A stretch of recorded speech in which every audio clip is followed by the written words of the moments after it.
తెలుసుకోవాల్సింది, మన ఆత్మ వర్ధిల్లాలంటే వారు బాధలో ఉంటే వారి కొరకు ఏం చేయాలంట? ప్రార్థించేవారు ఉండాలి. వారి ఇబ్బందులు ఉంటే వారి కొరకు విజ్ఞాపన చేసేవారు ఉండాలి. వారు కష్టంలో ఉన్నారని తెలిస్తే ప్రభువు పాదాలు పట్టుకొని ఆయన దగ్గర మనం చేయాల్సిన పని తెలుసా? గోజాడేటువంటి వారు, అయ్యా నీతిమంతుడయ్యా, భక్తిపరుడయ్యా, అయ్యా దేవుడి పొరపాటులో ఏమైనా తప్పు చేస్తున్నాడేమో క్షమించని దేవుడి దగ్గర అతని కొరకు మనము విజ్ఞాపన చేయాలి. అందుకే నెహెమ్యా కూడా అంటాడు కదా, అయ్యా మా ప్రజల కొరకు, మా తండ్రుల కొరకు వారి శాపములను నేను క్షమిస్తున్నాను ప్రభువా, నన్ను క్షమించు అని ప్రార్థన చేస్తాను కదా. మరి ఈరోజు మన ఆత్మ వర్ధిల్లాలి అంటే మనకు అపకారం చేసిన వారిని ప్రేమించేవారు ఉన్నావా? మనల్ని దూషించిన వారిని కొరకు సమాధాన పడేవారు ఉన్నావా?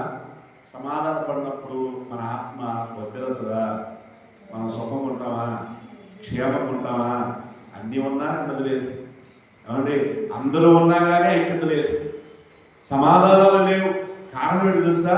మన ఆత్మ లోపల దుఃఖపడేది ఉంటా ఉంది, మన ఆత్మ లోపల నలిగిపోయేది ఉంది.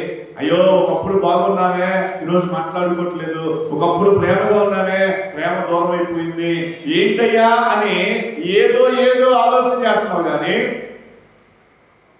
నా స్థితి మార్చయ్యా,